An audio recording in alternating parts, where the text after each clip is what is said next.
This is not a blanket. A federal judge temporarily blocked a Trump administration policy Tuesday that aimed to review grants and loans to ensure they complied with his priorities, which lawmakers and legal experts blasted as unconstitutional.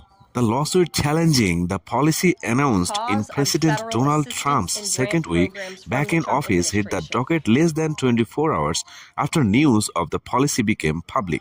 U.S. District Judge Lauren Ali Khan ordered the Trump administration not to halt grant funding until at least February 3, when another hearing will be held on the dispute.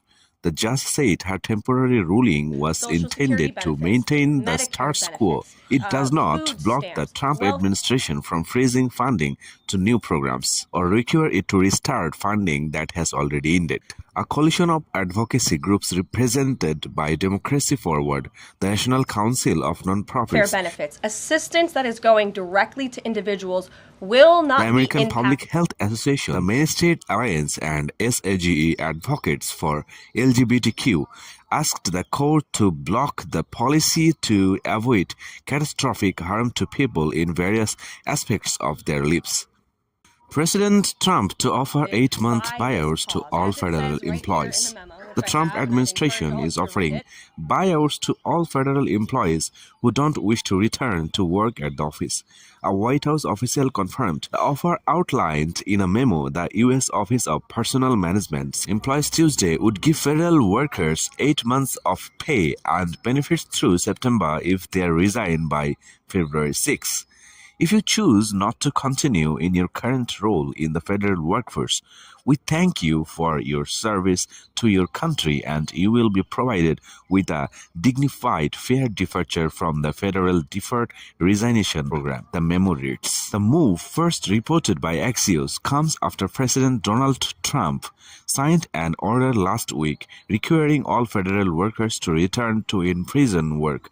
Work-from-home policies enacted during the COVID-19 pandemic remain in place for many federal workers. Billionaire businessman Elon Musk, who heads Trump's Department of Government Efficiency, has talked about a drastic reduction of the federal workforce to scale back the size of government. It was not immediately clear how much the voluntary buyout program could cost the government or how many employees might participate.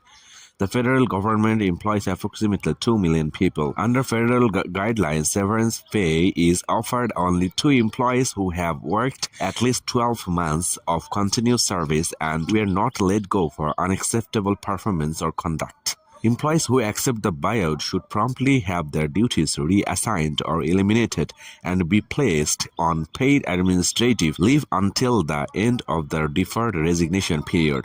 Charles Ezel, acting director of the U.S. Office of Personnel Management, wrote in a memo to heads of departments and agencies.